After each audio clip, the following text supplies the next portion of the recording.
Hello! Olá! Konnichiwa! Sabe aquela sensação de estar em um aeroporto internacional, tentando se comunicar e perceber que seu "Oi, tudo bem?" não funciona em lugar nenhum? E que aquele gesto que você faz com a mão pode ser super ofensivo em alguns países? Pois é, no mundo dos negócios internacionais, um mal-entendido cultural pode significar a diferença entre fechar um grande contrato ou ficar perdido na tradução. Mas se você está pensando, nossa, nunca vou conseguir me comunicar lá fora, respira fundo. Hoje você vai descobrir que derrubar barreiras culturais é mais simples do que parece.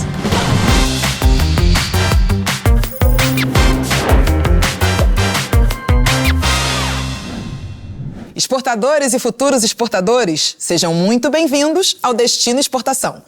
Eu sou Luana Xavier e estamos na nossa Sala Brasil, hoje transformada numa torre de controle cultural do Aeroporto Global de Negócios. Depois de aprender a embalar seus produtos como verdadeiros profissionais, chegou a hora de dominar um desafio que todo exportador enfrenta. Como se comunicar efetivamente em um mundo com mais de 7.000 idiomas e milhares de culturas diferentes? Imagina só, você tem o produto perfeito, a embalagem impecável, mas na hora da negociação algo se perde na tradução. Um gesto mal interpretado, uma cor com significado negativo, uma abordagem comercial inadequada para aquela cultura. Hoje vamos aprender a navegar por essas diferenças culturais, como verdadeiros controladores de tráfego aéreo internacional, garantindo que sua mensagem comercial aterrisse sempre no lugar certo, sem turbulências ou mal-entendidos. E para nos guiar por essa jornada intercultural, temos conosco a especialista Angelina Beigrovich, estrategista de negócios globais e especialista em inteligência cultural. Angelina, bem-vinda! E como eu devo te cumprimentar? Aqui no Brasil basta levantar e apertar a mão. Perfeito. Me conta um pouco sobre a sua experiência construindo pontes culturais nos negócios internacionais. Claro, com prazer. Então, eu já trabalho com negócios internacionais mais de uma década, começando ainda na Polônia, lá trabalhando também com várias empresas internacionais e morando em diferentes países. Vivi em Portugal, na Alemanha, e sempre tendo esse olhar para ver as diferenças culturais. E quando nós falamos de exportação, é super importante para termos uma consciência das diferenças culturais. Traduzir não somente as palavras, mas muitas vezes as intenções, o que a pessoa quer dizer com silêncio. Eu posso falar da minha própria experiência chegando aqui no Brasil, quando comecei a trabalhar com clientes, mesmo falando português, eu tive muita dificuldade de me conectar com as pessoas, porque a cultura polonesa é muito mais direta. Então aqui eu precisei aprender a fazer o small talk. Oi, tudo bem? Como está? Sim, até sempre comparo essas formas de falarmos. Oi, tudo bem? Qual a resposta correta no Brasil? Tudo bem. Tudo bem. Mas será que em outros países, se alguém perguntar oi, tô tudo bem? Será que sempre a pessoa vai responder tudo bem? Eu já antecipo, não. É interessante como cada cultura tem o seu próprio protocolo, né? Isso me faz pensar nas escalas técnicas dos voos internacionais. Sabe quando os pilotos fazem uma parada para verificar todos os sistemas antes de cruzar diferentes fusos horários e regulamentações aéreas? Na comunicação intercultural também precisamos fazer essas verificações técnicas, não é? Com certeza. Se nós não adaptamos a nossa linguagem para um contexto diferente, muito dificilmente vamos ter sucesso. Então vamos fazer nossa escala técnica agora?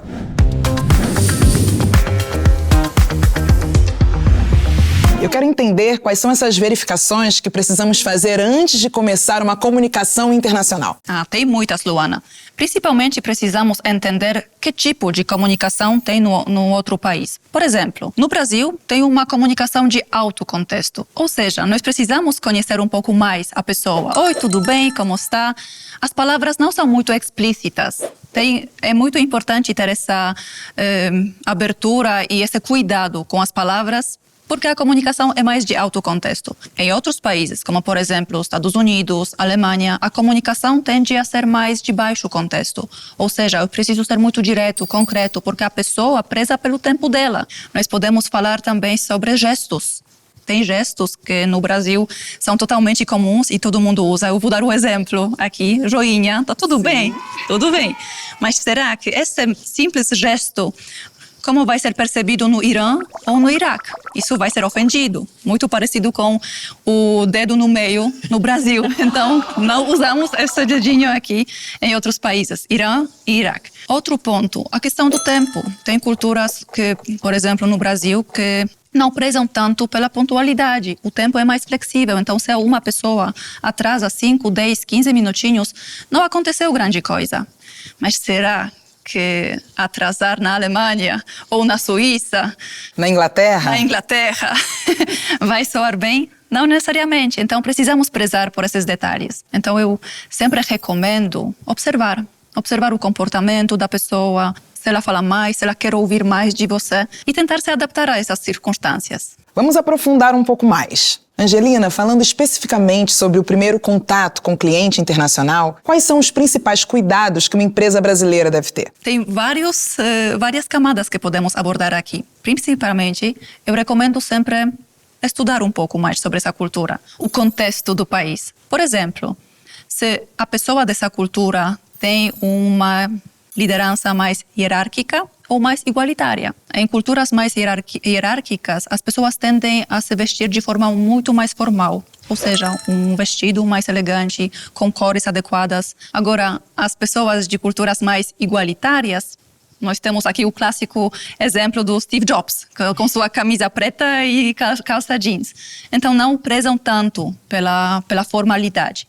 O que eu sempre recomendo, na dúvida, sempre vai pela formalidade. Isso não tem como errar nesse ponto. Outro ponto muito importante é como a pessoa se cumprimenta. Se ela usa a mão para se cumprimentar ou alguma reverência, como por exemplo no Japão. É muito importante saber o que é importante para essa cultura.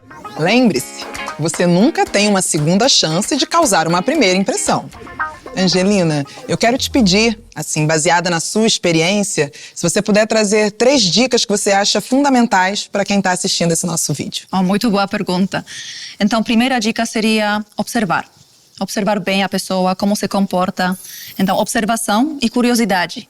Segunda dica é tentar praticar mesmo a escuta ativa, escutar mais do que falar.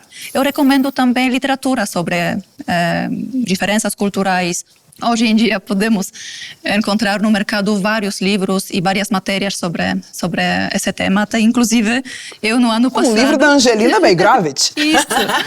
Isso, exatamente. No ano passado foi publicado sobre a inteligência cultural, que trata também sobre as negociações interculturais, sobre algumas dicas, diferenças culturais, mas também tem muitos outros produtos no mercado. E eu recomendo também dar uma olhada, pesquisar e se preparar. Angelina, muito obrigada por todas as suas dicas. Foi incrível. Muito obrigada, Luana. Foi um prazer compartilhar essas dicas com vocês. E agora chegou um momento muito especial da nossa jornada. É hora da nossa Conexão Sebrae. Aquele momento estratégico onde recebemos orientação especializada para garantir que nossa comunicação internacional seja ainda mais efetiva. Conosco agora, Patrícia Faria, analista de internacionalização do Sebrae Nacional, que vai compartilhar como pequenas e médias empresas podem superar barreiras culturais sem precisar de grandes investimentos em consultoria internacional. Antes de negociar, é importante que você aprenda sobre a cultura do país para qual você quer vender. Uma coisa importante é você saber a forma como eles negociam, a forma de vestimenta, pontualidade, forma de saudação. Uma dica é você pesquisar na internet, assistir vídeos, ouvir podcasts e assim você conseguir aprender mais sobre a cultura daquele país. Assim você evita falhas na comunicação e garante uma negociação melhor para o seu negócio. Muito obrigada pela Conexão Sebrae. E agora, para nos ajudar com os aspectos mais técnicos da comunicação internacional, recebemos o Vinícius Lages, gerente da assessoria internacional do Sebrae Nacional e ex-ministro do Turismo. Vinícius, bem-vindo ao nosso Destino Exportação. Prazer. Gostaríamos de aproveitar sua presença para aprofundarmos em como a comunicação digital mudou as regras do jogo na exportação. Pois é, mudou bastante, até porque aproximou, né? Trouxe o Japão para pertinho do Piauí e os Emirados Árabes também para aqui, para o interior de São Paulo. No entanto, essa comunicação digital tem regras próprias, protocolos culturais próprios, né? Vinícius, hoje em dia, muito do primeiro contato acontece por videoconferência, não é? Mas imagino que isso traga desafios específicos. Traz sim.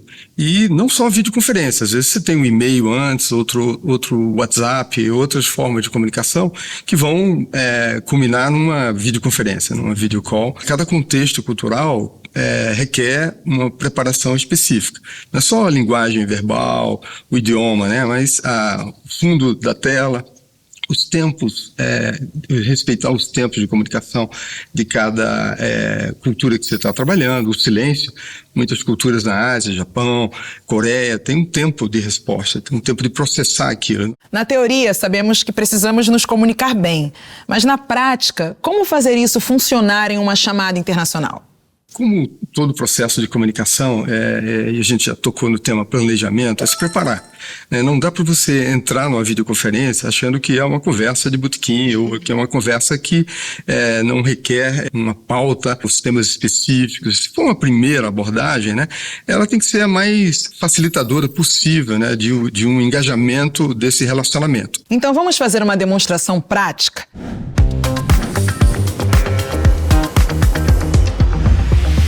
Como conduzir uma videoconferência internacional que funcione para diferentes culturas simultaneamente?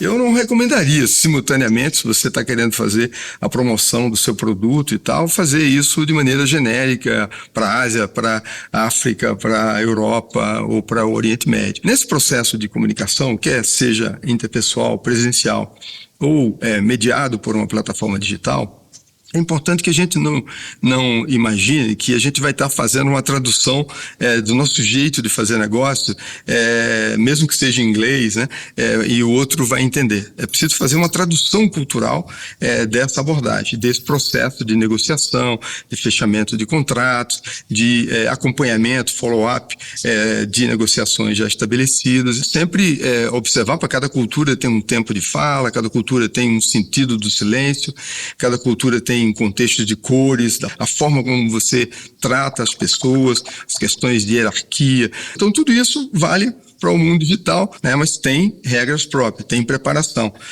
E essa preparação não é opcional, ela é absolutamente necessária.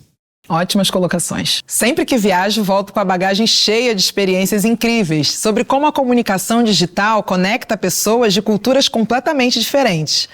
Imagino que você deve ter casos fascinantes de empresas que conseguiram se comunicar perfeitamente através das telas. Que tal abrirmos essa bagagem de experiência, então?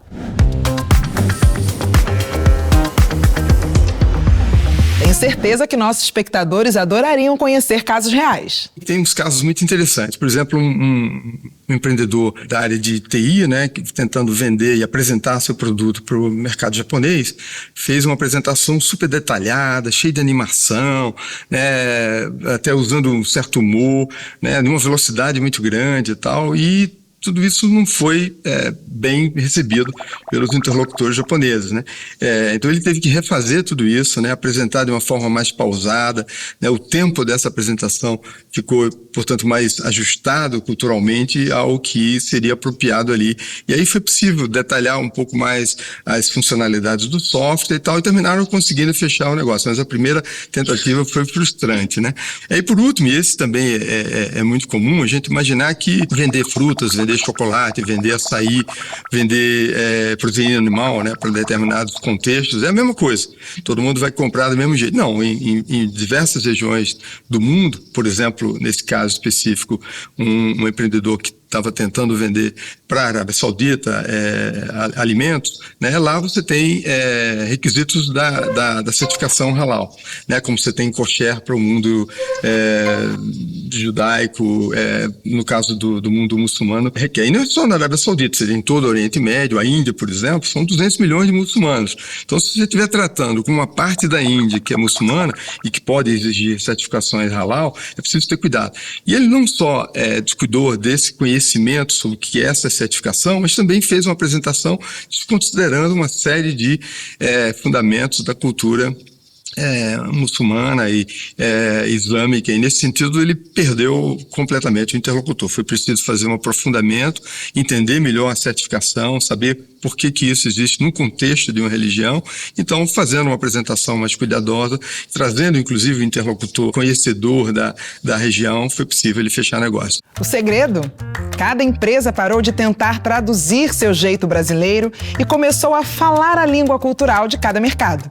Esses casos são inspiradores, mas sei que muitas pessoas ainda sentem como se estivessem com um sinal fraco quando o assunto é comunicação digital internacional. Vamos resolver essa turbulência de dúvidas digitais com soluções práticas e diretas.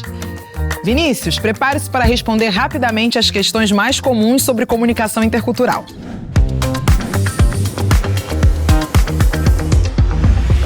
Pronto para ajudar nosso pessoal a se comunicar sem medo? Vamos lá.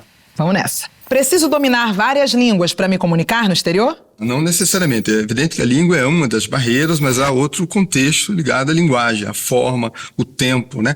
O respeito ao silêncio, a capacidade de ouvir o outro, né? E deixar-se fazer entender, né? E chegar às conclusões no final.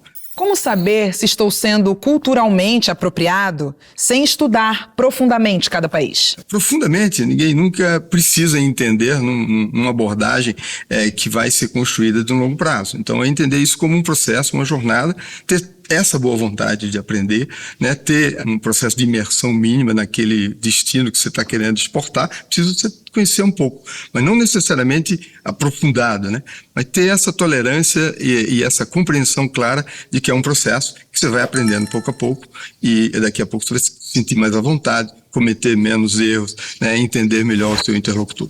E se eu cometer uma gafe cultural durante uma negociação? Olha, como qualquer processo de comunicação, a gente sabe quando pode estar sendo inconveniente, fazendo um comentário sobre temas que não são apropriados, política, religião, se meter na vida de um país, né? Sobretudo naqueles que a gente não conhece ainda, e o perigo é tentar imaginar que a gente conhece e dizer coisas que não se deve. Então, assim, eu acho que quando cometer, ter a humildade de pedir desculpa, né? Pedir feedback, ver as reações, que é um processo de aprendizagem. Uma gafe honesta pode até aproximar as pessoas. E agora chegou um momento muito especial, onde nosso especialista compartilha seu conhecimento valioso sobre comunicação intercultural através de uma dica. Vamos para o nosso quadro Dica de Ouro.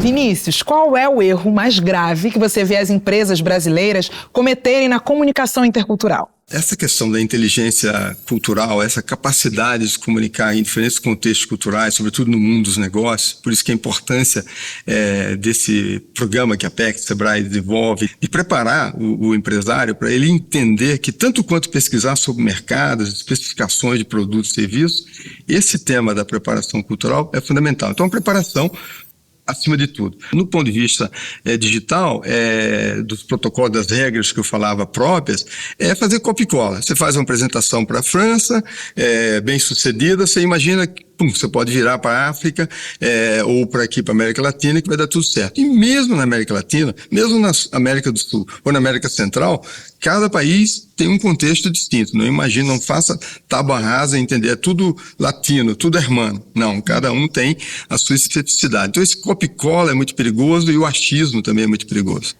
Depois de toda essa jornada pelos céus da comunicação intercultural, acho que chegou a hora de fazermos nossa aterrissagem em território seguro, não é mesmo? Aquele momento em que consolidamos tudo e preparamos para aplicar no mundo real. Chegou a hora da nossa aterrissagem suave. Vinícius, que legado prático você deixaria para uma empresa que quer começar a se comunicar efetivamente com o mundo? Bom, primeiro entender que é um processo, uma jornada de aprendizagem e ter essa intenção de se preparar. No campo cognitivo, que é uma primeira dimensão importante, entender o país, né? Tanto quanto as especificidades do produto que você quer vender, do mercado que você quer conquistar, você ter também essa compreensão, não é opcional, tem que entender essa dimensão, pode sim gerar barreiras, a gente viu ao longo desse programa, não é só o idioma, tem uma série de outras dimensões que podem atrapalhar o teu negócio. Vinícius, você nos trouxe ensinamentos muito valiosos. Muito obrigada pela sua participação, Vinícius. Foi muito bom. Espero que todos tenham gostado e possam tirar proveito disso, né? Que é o que importa, fazer negócio, colocar produtos e serviços brasileiros no mundo. E para que você comece a se comunicar com confiança em qualquer mercado internacional, preparamos o Guia de Comunicação Intercultural, exclusivo para este episódio. Este material vai te ajudar a superar barreiras culturais e se comunicar efetivamente com clientes de diferentes países. Acesse o link na descrição ou escaneie o QR Code na tela para baixar seu guia. Lembre-se, no mundo dos negócios internacionais, saber se comunicar é tão importante quanto ter um bom produto. Invista na comunicação intercultural como investiria em qualquer tecnologia essencial para seu negócio. E no nosso próximo episódio, vamos explorar como criar uma vitrine global irresistível. Como desenvolver materiais de marketing, catálogos, apresentações e cartões de visita, que causem a melhor primeira impressão em diferentes culturas. Afinal, depois de aprender a se comunicar, é hora de saber como se apresentar. Até lá e boa comunicação!